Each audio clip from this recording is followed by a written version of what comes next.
Nicolas Dose, Emmanuel Macron va dévoiler demain soir des mesures contre la flambée des prix du carburant. On est à 4 jours de la mobilisation des Gilets jaunes. Ça va donner quoi, ces mesures? En fait, c'est une ligne politique relativement inchangée. Non à la subvention des carburants. Il n'y aura pas la généralisation de l'aide prévue dans les Hauts-de-France de 20 € par mois. Elle sera par contre probablement défiscalisée pour les régions qui décident de l'appliquer. Ce sera oui à l'aide au chauffage, comme prévu. Donc c'est le fameux chèque énergie qui va être probablement élargi à 6 millions de ménages contre un peu moins de 4 millions aujourd'hui et passer en moyenne de 150 € par an à 200 € par an. Oui aussi à la mutation du parc automobile. La fameuse prime à la conversion pour aller vers un véhicule plus récent, neuf ou d'occasion, va effectivement être maintenue, voire doublée avec l'aide des constructeurs l'an prochain.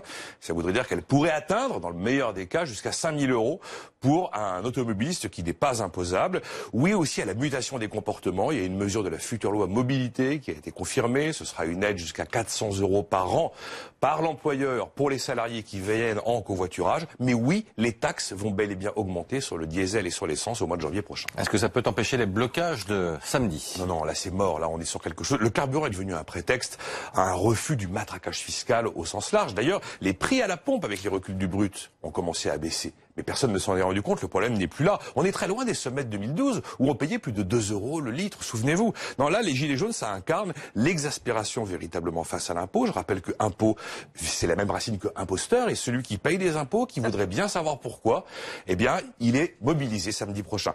Et c'est vrai qu'on a le record du monde des prélèvements obligatoires. On a passé les 1 000 milliards d'euros de prélèvements annuels dans notre pays. Donc, il est logique que ça finisse par abîmer le consentement à l'impôt. Surtout qu'en face, on n'est pas mieux soigné, on n'est pas mieux formé, on n'est pas mieux protégé qu'il y a 10 ans. Avec ce sentiment que l'exécutif est comme tétanisé, désarmé pour répondre à cette colère et aux attentes sur le pouvoir d'achat, vrai ou faux? Totalement. Et alors l'illisibilité de l'agenda des hausses et des baisses d'impôts, évidemment, ça n'aide pas. Je rappelle, il faut sortir du mythe que c'est l'État qui fabrique le pouvoir d'achat. Encore une fois, ce sont les revenus, c'est le travail, c'est la productivité qui fabrique le pouvoir d'achat. C'est le recul du chômage. Ça n'est pas Bercy.